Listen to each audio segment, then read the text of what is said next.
The arena lights blazed down on the combat floor as Katie Morris stepped through the entrance gate, and the sound that greeted her was not applause, but laughter loud.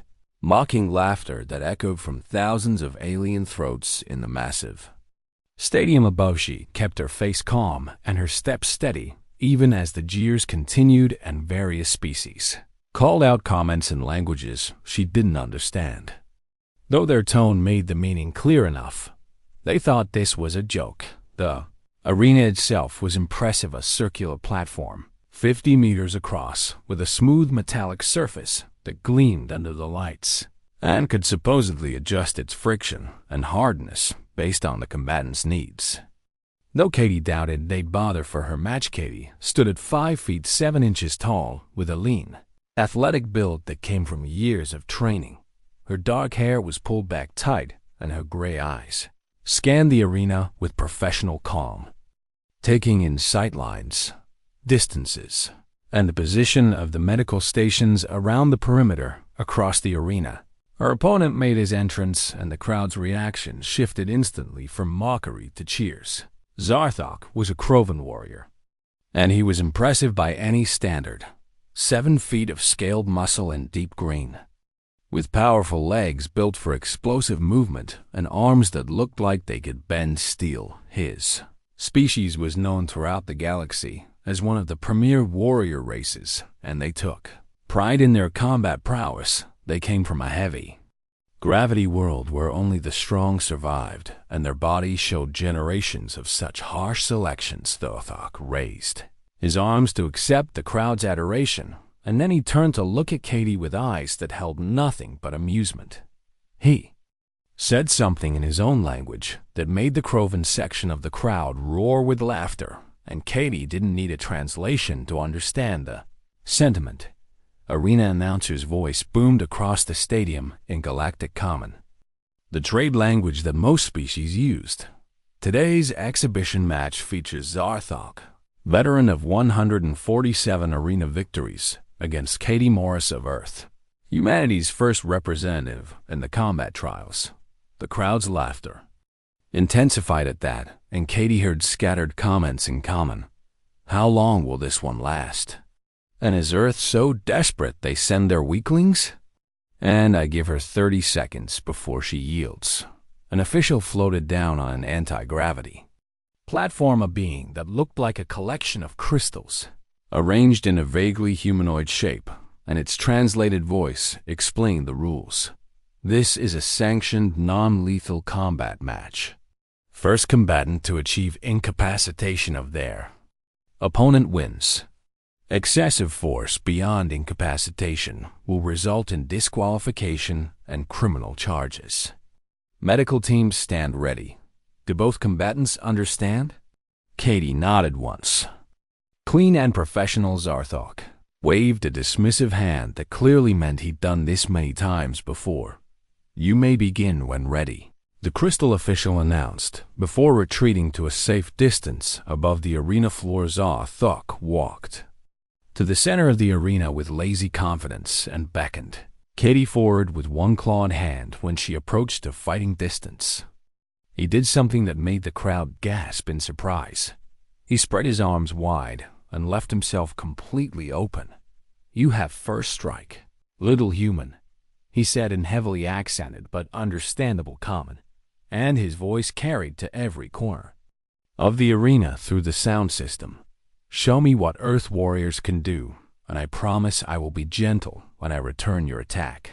The crowd loved this display of dominance and confidence. Some species cheered while others made sounds that Katie assumed were their equivalent of laughter. A few voices called out for the human to yield now and spare herself the embarrassment of a real fight. Katie studied her opponent for 3 full seconds. His stance was deliberately poor, leaving dozens of openings. His expression showed nothing but condescending amusement. His breathing was relaxed, and his muscles were loose.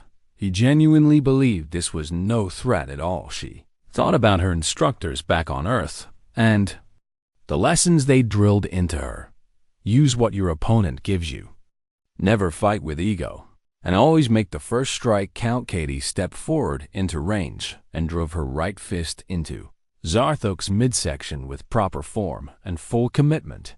Her knuckles connected with scaled muscle that felt like hitting a truck tire, and the impact jarred up her arm. She pulled back immediately and reset her stance as Zarthok looked down at the spot where she'd hit him and then back up at her face. He smiled, showing rows of sharp teeth designed for a predator species. Then he laughed, a deep booming sound that the crowd joined enthusiastically. "That was your best?" he asked, projecting his voice for maximum effect. "I have felt stronger breezes." "Perhaps your species should stick to talking rather than fighting." The crowd erupted again, and Katie could see other human representatives in the diplomatic section. Looking uncomfortable, Earth was new to the Galactic Council, having only achieved faster-than-light travel 15 years ago, and every human action was watched and judged by species with thousands of years of spacefaring. Histories. Arthak rolled his massive shoulders as if loosening them after a light workout. "My turn now." "Yes," he said with theatrical courtesy. "I will make it quick so you do not suffer too long." He settled into a real combat stance for the first time, and Katie saw immediately that he had training. His feet positioned for explosive movement, his weight balanced properly, his guard high enough to protect but not so high that it blocked his vision, whatever else he was. Zarthok was a genuine warrior with genuine skill. The crowd's noise faded to expectant silence as everyone waited to see the inevitable, a Krovan warrior against a soft-world human. The outcome seemed predetermined to everyone watching. Everyone except Katie. She dropped into her own stance, one that her instructors had built from a foundation of boxing, Muay Thai, Brazilian Jiu-Jitsu, and combat experience that went back to street fights in Chicago before she'd ever enlisted. Her hands came up in a modified guard. Her weight settled on the balls of her feet, and her breathing slowed to a controlled rhythm. Zarthok saw her stance and his smile widened. He thought she was ready to fight when in reality, she was already fighting, already reading his micro-movements, already calculating angles and timing, already 3 moves ahead in her mind. He exploded forward with shocking speed for something his size, and his right fist came at her head with enough force to end the fight. Instantly, Katie saw it coming, recognized the telegraph in his shoulder, and moved. Katie's head moved 6 inches to the left, and Zarthok's fist passed through empty air, where her face had been a fraction of a second before. The momentum of his missed strike carried him slightly off balance, and she saw the opening immediately, but didn't take it yet. She wanted to learn his patterns first, and that meant surviving his initial assault while gathering information. It was a strategy she'd learned, fighting bigger opponents in her youth when the alternative was getting beaten down by sheer size and strength. Zarthok recovered quickly and came at her again with a combination: left jab, right cross, left hook, all technically sound but heavy-handed and predictable to someone who'd spent 15 years studying combat. Katie slipped the jab, ducked under the cross, and took the hook on her raised forearm where the muscle was thickest. The impact sent a shock of pain up her arm, and she knew she'd have a massive bruise later. But the arm still worked, and that was what mattered. She circled right to reset the distance between them, while Zarthok pressed forward, clearly expecting her to fold under sustained pressure. The crowd was cheering now because at least the human was moving and making it somewhat entertaining. Some of the jeers had stopped as the spectators realized this might last longer than 30 seconds. After all, Zarthok threw a front kick that would have caved in her ribs. If it connected, Katie pivoted and let it pass by her side, close enough that she felt the wind from it. His balance was committed to that kick, and for just a moment, his center line was open. Katie stepped in fast and drove a short uppercut into his lower ribs where the scales looked thinner. Her fist connected solidly, and she felt something give slightly beneath the impact. Zarthok grunted in surprise more than pain, but his eyes widened just a fraction. She was back out of range before he could counter, and that was when Katie saw it. Doubt, just A flicker in his expression, but it was there. He'd felt that strike and it had registered as more than nothing. The fight continued with Zarthok throwing power strikes and Katie using movement and angles to avoid the worst of them. She took 3 more hits that would have floored an untrained person, but her conditioning and pain tolerance kept her moving and analyzing growing. Up in Chicago's South Side had taught Katie things that no military training could replicate. She'd learned to fight at 13 when the alternative was becoming a victim. Her first real fight had been against a 17-year-old boy who'd cornered her after school demanding her phone and money. She'd broken his nose with her backpack and kicked him in the knee hard enough that he couldn't chase her when she ran. That experience taught her the first rule: fight like your life depends on it, because sometimes it does. Her second rule came from her older brother Marcus, who'd boxed semi-professionally before joining the army. Never match power with power when you can use technique instead. Find the angles, work the body, make them carry their weight until they slow down. Katie applied those lessons now as she circled Zarthok and picked her shots. Carefully, she went low with a hard kick to his lead thigh that made him shift his stance. She followed with a jab to his throat that he blocked, but it made him raise his guard. She drove a hook into his liver area that made him grunt again. Crowd was quieter now, and some were leaning forward in their seats. This wasn't going the way everyone had expected, and even those who'd been jeering loudest were starting to watch with genuine interest. Zarthok's frustration was building visibly. His technique was deteriorating as he relied more on raw power and less on form. He rushed forward with a bull charge meant to use his mass advantage and simply run her down. Katie had seen this coming 3 moves ago. She waited until the last possible moment and then stepped off the line of his charge. While extending her leg low, Zarthok's forward momentum carried him directly into her shin, and his legs tangled 7 feet and 300 pounds of Krovan warrior went down hard onto the arena floor with a crash that echoed through the stadium. The crowd gasped collectively, and complete silence followed. Katie didn't gloat or showboat. She simply reset her stance and waited for him to get up. This was about respect and professionalism, not humiliation. Zarthok pushed himself up slowly, and there was no amusement in his eyes anymore. There was anger now, and beneath that, something he probably hadn't felt in years.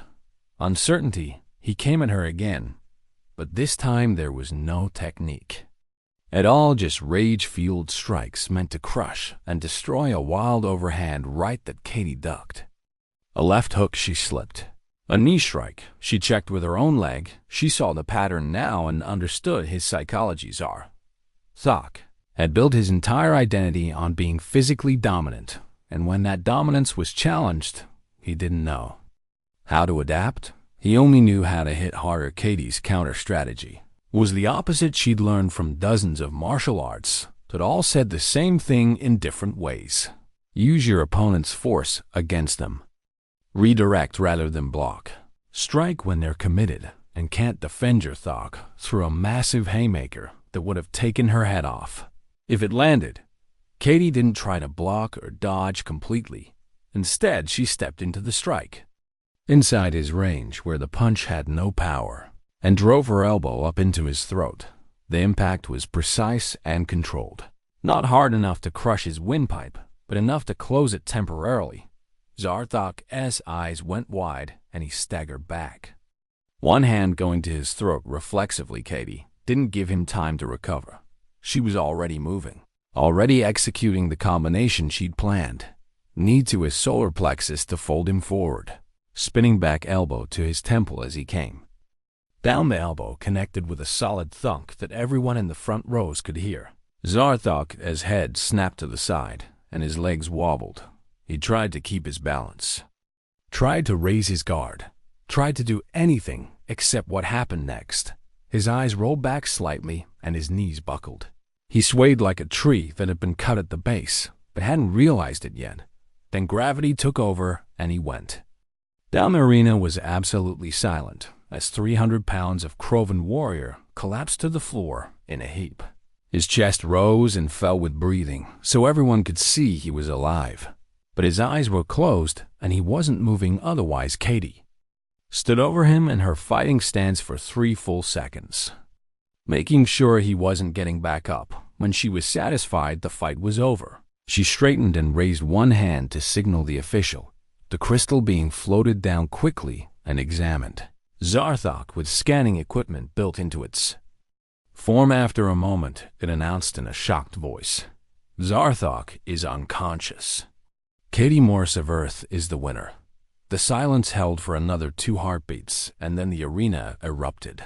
Not with laughter this time, but with shocked exclamations.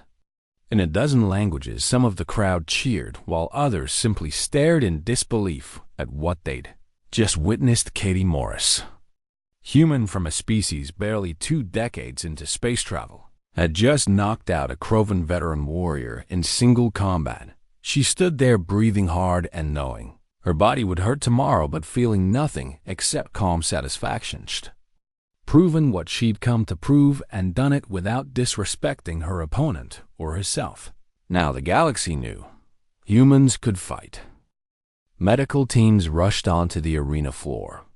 Within seconds of the official's declaration, 3 different species converged on Zarthok's unconscious form with scanning equipment and emergency supplies, while Katie stepped back to give them room to work. One of the medics, a being with 4 arms and compound eyes, glanced up at Katie with what she thought might be respect. It gestured for her to sit on a nearby medical platform, but she shook her head and remained standing, watching to make sure her opponent would be all right. The crowd's noise had settled into a continuous buzz of conversation as thousands of beings tried to process what they just witnessed. Katie could see aliens pulling up data displays, probably checking her background and Earth's information, trying to understand how this outcome had been possible. In the VIP section reserved for military observers and diplomatic staff, Commander Velther of the Krovan Defense Fleet sat very still. His green scales were a darker shade than Zarthok's, and his uniform carried decorations from campaigns across 3 sectors. Come to watch what he'd expected to be a quick demonstration of Krovan superiority and a good laugh at humanity's expense. Instead, he'd watched one of his people get systematically broken down by a species they dismissed as weak. Velther pulled up his personal communicator and began recording observations. Human female, approximately standard size for her species, demonstrated superior tactical awareness, exploited opponent's emotional state, utilized leverage-based techniques to overcome strength disadvantage, showed pain tolerance beyond expected parameters for soft-world species. The Earth diplomatic section was responding quite differently. Ambassador Helen Carter sat with her mouth slightly open in shock, while her military attach, Colonel Ryan Hughes, was grinning like he'd just won the lottery. "Did you know she could do that?" Carter whispered to Hughes without taking her eyes off the arena floor. "I knew she was good," Hughes replied quietly, "but Zarthok had 147 wins. I thought she'd give a respectable showing before going down. I did not expect this." Down on the arena floor, the medical team had stabilized Zarthok and was preparing to move him to the medical facility. Katie finally allowed a human medic to check her over, and a young man winced at the bruising already forming on her forearm and ribs. "You need to get these looked at properly," he said in English, running a scanner over her torso. "Nothing broken, but you're gonna be sore for a week." "I've been sore before," Katie said calmly. "How's he doing?" The medic followed her gaze to where the Krovan medical team was lifting Zarthok onto an anti-gravity stretcher, unconscious but stable. "Looks like a clean knockout with no permanent damage. He should wake up in a few hours." Katie nodded. That had been the goal. Win decisively, but don't cause injury beyond what the match required. She'd hit hard enough to end the fight. Not hard enough to cripple or maim. The crystal official floated over to her, and its translated voice carried formal tones. Katie Morris of Earth, you have won this sanctioned match according to all rules and regulations. Do you wish to make a statement to the arena? Katie considered for a moment and then spoke clearly, knowing her words would be translated and broadcast. I respect Zarthok as a warrior. He fought with courage, and I was honored to face him. I hope he recovers quickly. The crowd's reaction to this was mixed. Some species appreciated the grace and victory, while others seemed disappointed she didn't boast or celebrate. More dramatically, as Katie walked toward the exit, she passed close to the VIP section and caught Commander Velther's eye. The Krovan officer was studying her with an intensity that made it clear he was reassessing everything he'd thought about humans. Katie gave him a small nod of acknowledgement, warrior to warrior, and kept walking. She'd done what she came to do, and now she wanted a shower, some pain medication, and about 12 hours of sleep. But as she reached the exit tunnel, a thought occurred to her that made her pause. This fight would be recorded and broadcast across the galaxy. Every species in the Galactic Council would see it and form opinions about humanity based on what they'd witnessed. Earth had been the new kids for 15 years, constantly trying to prove they belonged in galactic society, constantly feeling the weight of being evaluated by civilizations thousands of years older. This single fight might not change everything, but it would change something. It would make people think twice before assuming humans were soft or weak or incapable. It would make them wonder what else they'd gotten wrong about the newcomers from Sol system. The next few days proved Katie's intuition. Correct news of the fight spread through the station, and then throughout local space. Video clips were shared on galactic networks and analyzed by military strategists from a dozen species. Humans watching from Earth cheered and celebrated, feeling validated after years of being treated as junior members of the galactic community. Military recruitment for the combat exhibition program increased by 300% within 48. Zarthok woke up 3 hours after the fight in the medical facility with the worst headache of his life and no clear memory of how he'd ended up there. The last thing he remembered clearly was landing what he'd thought was a solid hit on the human. And then everything got blurry and confused. The Krovan doctor treating him explained patiently, "You were knocked unconscious by your opponent. You have a mild concussion and extensive bruising, but no permanent damage. You should recover fully within a week." Zarthok lay there trying to process this information. He'd been knocked out by a human species he'd dismissed as weak and unthreatening.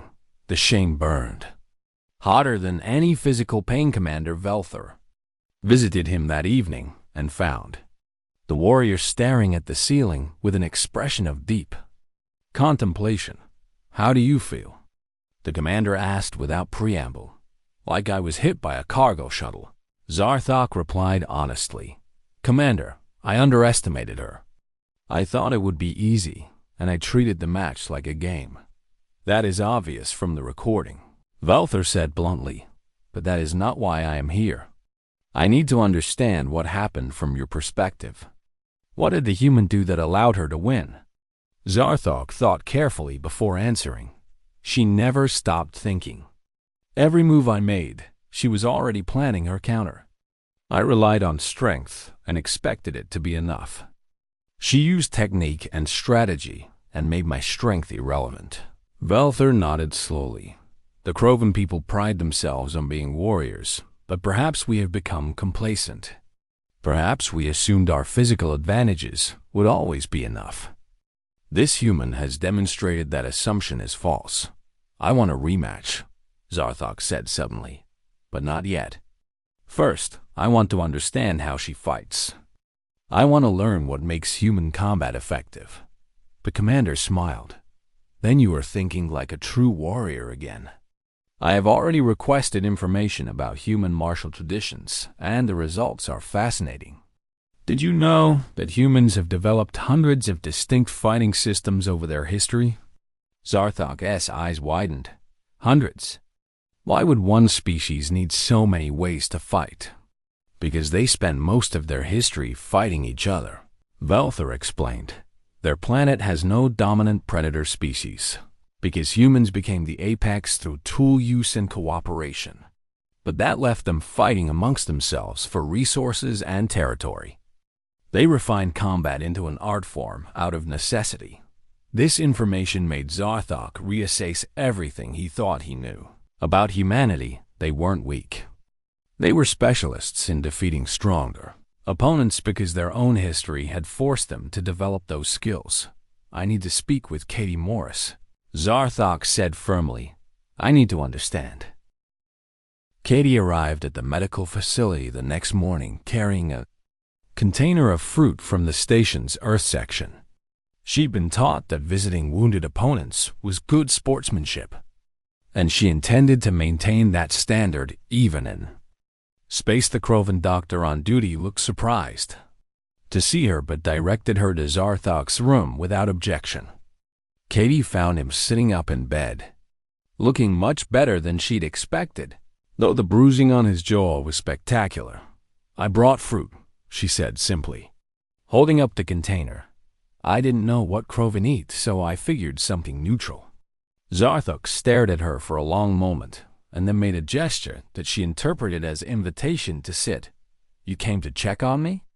He asked, his voice carrying genuine confusion. Of course, Katie replied, taking a chair near his bed. You fought honorably, and I wanted to make sure you were recovering well. I lost, Zarthok said flatly. I was arrogant and overconfident, and you defeated me in front of thousands. Why would you show me kindness? Katie set the fruit container on the bedside table and met his eyes directly. Because the fight is over. You're not my enemy, Zarthok. You were my opponent, and now that the match is done, I respect you as a fellow warrior. This concept seemed to confuse him deeply. On my world, the defeated are shamed. Weakness is not respected. Then your world has a limited view of strength. Katie said calmly, you stepped into that arena knowing you could lose. That takes courage. Losing doesn't erase that courage. It just means you met someone whose skills were better suited to that particular fight on that particular day. Zarthok absorbed this quietly, and then asked the question that had been bothering him since he woke up. How did you do it? I am stronger, faster, and have far more arena experience. By every logical measure, I should have won. Katie leaned back in her chair and considered how to explain. Strength and speed matter, but they're not everything. I grew up in a dangerous neighborhood where I had to learn to defend myself against people bigger and stronger than me. I learned quickly that technique beats power when technique is used correctly. Technique, Zarthok repeated. Commander Velther said humans have hundreds of fighting systems. Why so many? Because we're stubborn and competitive, Katie said with a slight smile. Humans love to test ourselves against each other. Every culture on Earth developed its own martial arts based on their environment, weapons, and philosophy. Some focused on striking, others on grappling, some on weapons, others on empty-hand combat. She continued, I started training when I was 13 because I had to. My neighborhood had gangs and violence, and I needed to protect myself. I studied boxing first because my brother was a boxer. Then I learned Muay Thai from a gym near my school. In the military, I trained in combatives, which mix multiple styles. After that, I studied Brazilian Jiu-Jitsu and wrestling. Zarthok listened intently. So you combine many systems? Exactly, Katie confirmed. Each system has strengths and weaknesses. Boxing teaches great head movement and punching. Muay Thai adds kicks and elbows and clinch work. Jiu-Jitsu teaches ground fighting and submissions. Wrestling teaches takedowns and control. I took what worked from each and built my own approach. and you analyzed me during our fight, Zarthok said. Understanding dawning. You let me hit you to learn my patterns. Those first exchanges gave me information. Katie admitted. I saw that you favored your right hand, that you dropped your left when you threw power shots, that you telegraphed your kicks with a weight shift. Once I knew your patterns, I could exploit them. Zarthok shook his head slowly. I was taught that power and aggression win fights. Maintain pressure, overwhelm the opponent, force them to defend until they break. That works against opponents who can't handle pressure, Katie said, but against someone trained to stay calm and think during combat, it becomes predictable. You made my job easier by abandoning technique for raw power. The Krovan warrior sat in silence for a moment, processing this information. I have fought for 15 years and won almost every match. I thought I understood combat. Now I realize I understood only one type of combat. Katie nodded. That's honest self-assessment, and that's the first step to improvement. You're not a bad fighter, Zarthok. You're a good fighter who relied on advantages that happened to not work against me. Will you teach me? Zarthok asked suddenly. I want to understand human combat methods. I want to learn what you know. Katie considered the request carefully. I'm not sure how long I'll be on the station, but while I'm here, I can show you some basics. Fair warning, though. Learning to fight the way humans fight means unlearning a lot of what you think you know. It means being humble enough to start over as a beginner. I have been humbled already. Zarthok said with what might have been Krovan humor. Starting over as a beginner cannot be worse than being knocked unconscious in the arena. Good attitude, Katie said approvingly. Then here's your first lesson. Human combat philosophy starts with adaptation. We assume our opponent might be stronger, faster, or more skilled. Therefore, we focus on learning quickly and adjusting our strategy.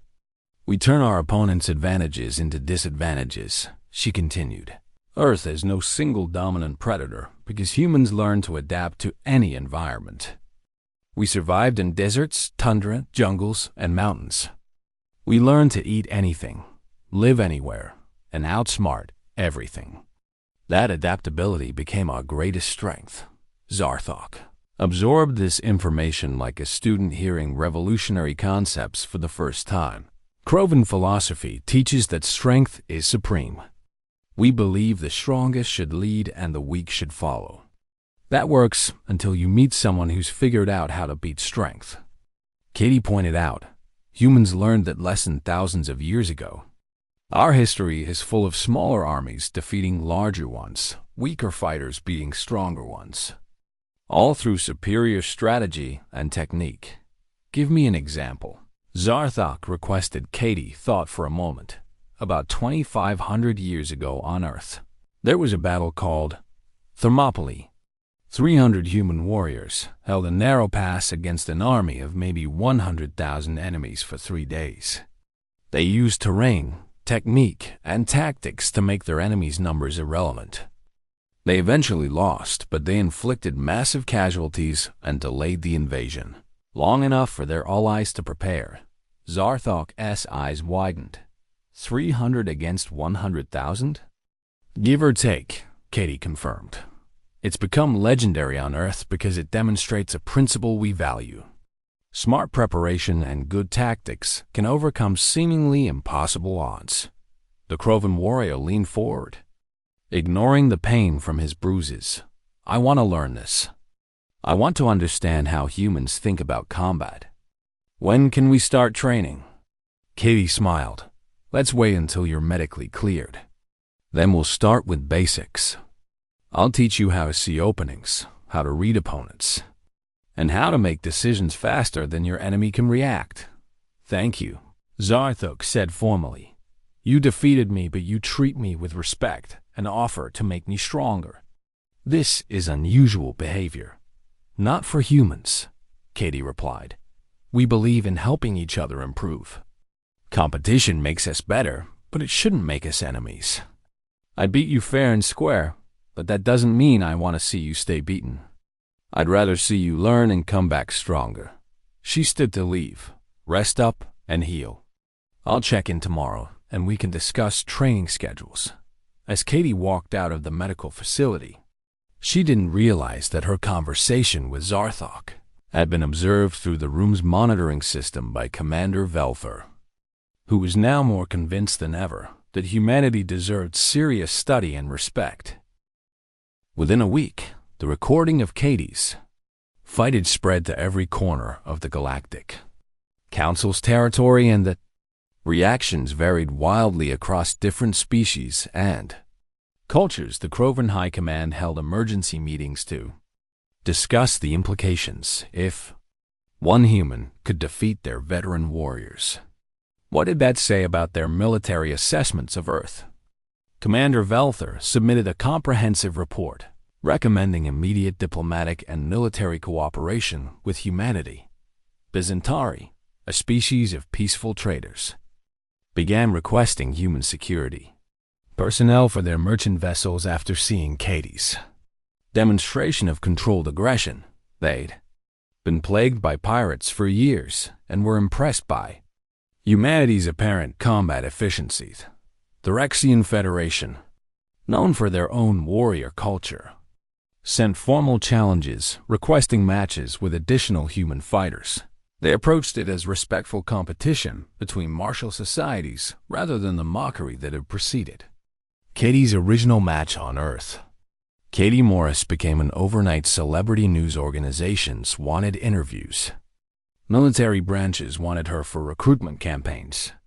And the UN requested she stay on Station Nexus 7 as an informal combat ambassador. Katie, for her part, was uncomfortable with the attention. She'd done her job and wanted to continue training. But she understood the broader implications of what had happened 2 weeks after the fight. She found herself in a conference room with Ambassador Carter, Colonel Hughes, and a dozen other diplomatic and military personnel via holographic connection from Earth. "You've changed the conversation," Ambassador Carter said directly. "For 15 years, we've been trying to convince the galaxy to take us seriously. You accomplished in 12 minutes what years of diplomacy couldn't." Katie shifted uncomfortably. "I just fought a match, Ambassador. I didn't plan to become a symbol. Nevertheless, that's what you've become." Colonel Hughes interjected. "We're receiving requests from 17 different species for information about human combat training. 4 species want to hire human military advisors. And the Galactic Council has invited Earth to participate in joint military exercises for the first time. What do you need from me?" Katie asked. Getting to the practical point, Carter smiled. "We need you to do what you're already doing. Train with Zarthok. Demonstrate human techniques, and be willing to meet with other species who want to learn. We're sending 2 more combat instructors to join you, including your old teacher from Quantico, Master Sergeant Linda Chun." Katie asked, perking up. "She's coming here?" "Arriving next week," Hughes confirmed, along with Greg Palmer from Army Rangers. "Between the 3 of you, we'll establish a formal program for interested parties." Katie nodded slowly. "All right, I can do that. But I want to make something clear. I'm not here to make humans look superior or to put down other species. I'm here to share knowledge and maybe learn some things myself." "That's exactly the attitude we want," Carter assured her. "This isn't about dominance. It's about mutual respect and cooperation." The conference ended and Katie made her way to the station's training facility where she'd agreed to meet Zarthok for their first lesson. The Krovan warrior was already there, having been medically cleared 2 days earlier, and he'd brought Commander Velther with him. "Commander." Katie greeted formally. "I wasn't expecting an observer. I am not just observing," Velther said in his deep voice. "I wish to train as well, if you will permit it. The Krovan Defense Fleet needs to understand human combat methodology." Katie considered this and then nodded. "Everyone starts as equals in training. Rank and species don't matter. Can you accept instruction from someone younger and smaller than you?" I have lived 83 standard years and commanded fleets in battle. Veltha replied, but in this arena I am a student. Teach me, Master Morris. Katie winced at the title. Just Katie is fine. Let's start with basic principles. She had both Croven stand at attention. While she explained, human combat training starts with the understanding that you will face opponents with advantages over you. They might be bigger, stronger, faster, or more experienced. Your job is to make those advantages irrelevant. Through superior tactics and technique, she demonstrated basic stances and movements, showing how weight distribution affected balance, and how small adjustments in positioning created or eliminated opportunities. Both Croven struggled with concepts that contradicted their instincts, but they listened and tried to adapt over the following weeks. Katie's informal training sessions grew as Centauri diplomat, asked to observe, and then asked to participate. A Threxian warrior arrived specifically to spar and exchange techniques. Even a few humans from the station's small civilian population joined to reconnect with their cultural heritage. The training facility became a strange melting pot where species that had never interacted on equal terms before were learning from each other. Katie taught human techniques, but also learned Threxian grappling methods and Croven power generation principles. Shartho proved to be an exceptional student. His pride had been stripped away by his defeat, and he approached training with genuine humility. He absorbed lessons quickly and began integrating human techniques with his natural advantages. One evening after training, he approached Katie while she was reviewing video of their sparring sessions. I understand now why I lost, he said simply. You were fighting with strategy while I was fighting with emotion. That's part of it, Katie agreed. But you're learning fast. Your combination work is getting much cleaner. I want to ask you something, Zarthok said seriously. When we fight again, and we will fight again, will you use what you know or hold back? Katie met his eyes directly. I'll use everything I have. Anything less would be disrespectful. Zarthok showed his teeth, and what she'd learned was a Croven smile. Good. I want to earn my victory, not receive it as charity. Then keep training and we'll see what happens, Katie said. But remember, it's not about who wins or loses. It's about both of us improving. 3 months after the original fight, the station's arena hosted a rematch by popular demand. This time, the crowd's reaction to Katie's entrance was completely different. There was respect, anticipation, and genuine interest rather than mockery. Zarthok entered to his usual cheers, but when he and Katie met at the center of the arena, they bowed to each other with mutual respect.